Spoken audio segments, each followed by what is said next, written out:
Scroll ಮಾಡಬೇಡ. ಈ video ನಿನ್ನ ಮುಂದೆ ಕಾಣಿಸಿಕೊಳ್ಳೋದಕ್ಕೆ ಒಂದು ಕಾರಣವಿದೆ. ನಾನು ಕೃಷ್ಣನು. ಪಾರ್ಥ, ಇಂದು ನಿನ್ನೊಳಗೆ ಒಂದು ಅಗ್ನಿ ಉರಿಯುತ್ತಿದೆ. ಕೋಪದ ಅಗ್ನಿ. ಯಾರಾದರೂ ಮಾತು ಹೇಳಿದಾಗ, ಯಾರಾದರೂ ನಿನ್ನನ್ನು ಅರ್ಥ ಮಾಡಿಕೊಳ್ಳದಾಗ, ನಿನ್ನ ನಿರೀಕ್ಷೆಗಳು ಒಡೆಯಿದಾಗ ಆ ಅಗ್ನಿ ಎದ್ದೇಳುತ್ತದೆ. ಪಾರ್ಥ, ನೀನು ಕೇಳುತ್ತಿದ್ದೀಯಾ, ನನ್ನ ಕೋಪವನ್ನು ಹೇಗೆ ನಿಯಂತ್ರಿಸಲಿ? ಏಕೆ ನಾನು ಇಷ್ಟು ಬೇಗ ಕೋಪಗೊಳ್ಳುತ್ತೇನೆ? ಏಕೆ ನಂತರ ಪಶ್ಚಾತ್ತಾಪ ಆಗುತ್ತದೆ? ಪಾರ್ಥ, ಇಂದು ನೀನು ಅರಿಯಬೇಕಾದದ್ದು ಕೋಪ ಶತ್ರುವಲ್ಲ, ಆದರೆ ನಿಯಂತ್ರಣವಿಲ್ಲದ ಕೋಪ ನಾಶ. ಪಾರ್ಥ, ಭಗವದ್ಗೀತೆಯಲ್ಲಿ ನಾನು ಹೇಳಿರುವೆ, ಕೋಪದಿಂದ ಮೋಹ ಹುಟ್ಟುತ್ತದೆ, ಮೋಹದಿಂದ ಸ್ಮೃತಿ ನಾಶವಾಗುತ್ತದೆ, ಸ್ಮೃತಿ ನಾಶವಾದಾಗ ಬುದ್ಧಿ ಹಾಳಾಗುತ್ತದೆ, ಬುದ್ಧಿ ಹಾಳಾದಾಗ ವ್ಯಕ್ತಿ ನಾಶವಾಗುತ್ತಾನೆ. ಪಾರ್ಥ, ಕೋಪ ಒಂದು ಕ್ಷಣ, ಆದರೆ ಅದರ ಪರಿಣಾಮ ಜೀವನ ಪೂರ್ತಿ.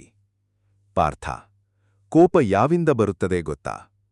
ಡ್ಯಾಶ್ ಅಪೂರ್ಣ ನಿರೀಕ್ಷೆಗಳಿಂದ, ಡ್ಯಾಶ್ ಅಹಂಕಾರದಿಂದ, ಡ್ಯಾಶ್ ನಿಯಂತ್ರಣ ಕಳೆದುಕೊಂಡ ಮನಸ್ಸಿನಿಂದ.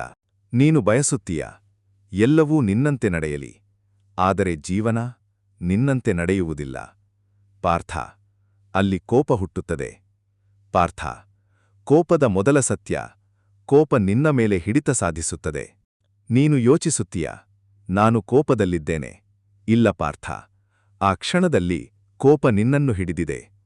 ಪಾರ್ಥ, ಕೋಪ ಬಂದಾಗ ನಿನ್ನ ಮಾತುಗಳು ಕಠಿಣವಾಗುತ್ತವೆ, ನಿನ್ನ ನಿರ್ಧಾರಗಳು ತಪ್ಪಾಗುತ್ತವೆ, ನಿನ್ನ ಸಂಬಂಧಗಳು ಮುರಿಯುತ್ತವೆ.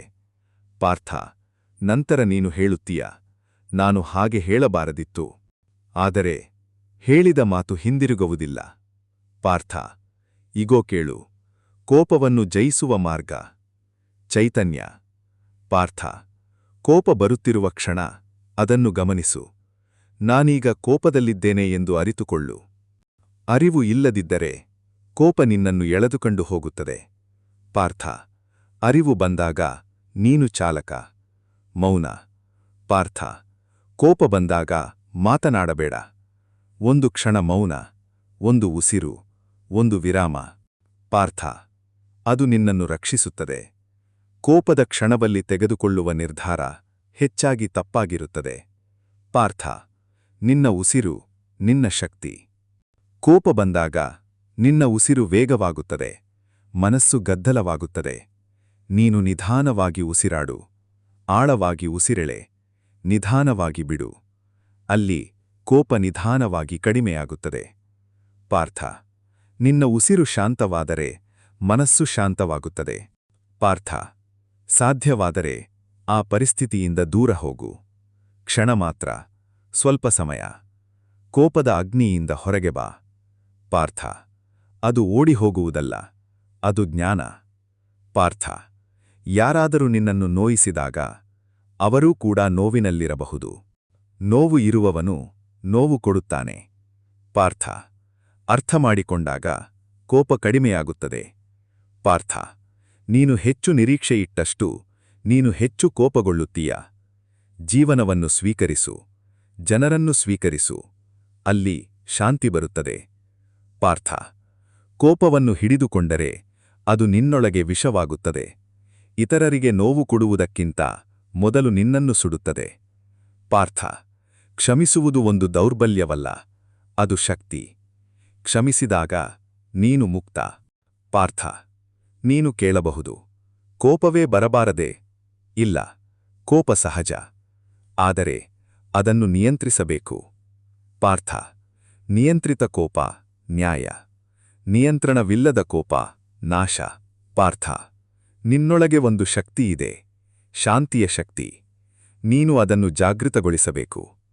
ಪ್ರತಿ ಬಾರಿ ಕೋಪ ಬಂದಾಗ ಇದನ್ನು ನೆನಪಿಡು. ಡ್ಯಾಶ್ ಈ ಕ್ಷಣ ನನ್ನ ಜೀವನವನ್ನು ಬದಲಾಯಿಸಬಹುದು. ಪಾರ್ಥ, ನೀನು ಶಾಂತವಾಗಿ ಪ್ರತಿಕ್ರಿಯಿಸಿದರೆ ನೀನು ಗೆಲ್ಲುತ್ತೀಯ. ಕೋಪದಲ್ಲಿ ಪ್ರತಿಕ್ರಿಯಿಸಿದರೆ ನೀನು ಸೋಲುತ್ತೀಯ.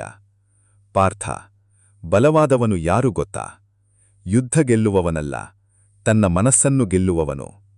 ಪಾರ್ಥ, ಇಂದು ಒಂದು ಸಂಕಲ್ಪ ಮಾಡು, ನಾನು ನನ್ನ ಕೋಪದ ಮಾಲೀಕನಾಗುತ್ತೇನೆ. ಪ್ರತಿದಿನ ಅಭ್ಯಾಸ ಮಾಡು, ಸ್ವಲ್ಪ ಸ್ವಲ್ಪ. ಒಂದು ದಿನ ಕೋಪ ನಿನ್ನನ್ನು ಹಿಡಿಯುವುದಿಲ್ಲ, ನೀನು ಕೋಪವನ್ನು ಹಿಡಿಯುತ್ತೀಯ. ಪಾರ್ಥ, ನಿನ್ನ ಶಾಂತಿ, ನಿನ್ನ ಶಕ್ತಿ, ನಿನ್ನ ಮೌನ, ನಿನ್ನ ರಕ್ಷಣೆ, ನಿನ್ನ ನಿಯಂತ್ರಣ, ನಿನ್ನ ವಿಜಯ. ನನ್ನತ್ತ ಬಾ ಪಾರ್ಥ, ನಿನ್ನೊಳಗಿನ ಅಗ್ನಿಯನ್ನು ಬೆಳಕಾಗಿ ಮಾರ್ಪಡಿಸಲು ನಾನು ನಿನ್ನೊಂದಿಗಿದ್ದೇನೆ. ಈ ಸಂದೇಶ ನಿನ್ನ ಹೃದಯಕ್ಕೆ ತಾಕಿದರೆ ಕಮೆಂಟ್ನಲ್ಲಿ ಬರೆಯು. ಜೈ ಶ್ರೀಕೃಷ್ಣ. ಹರಿ ಓಂ.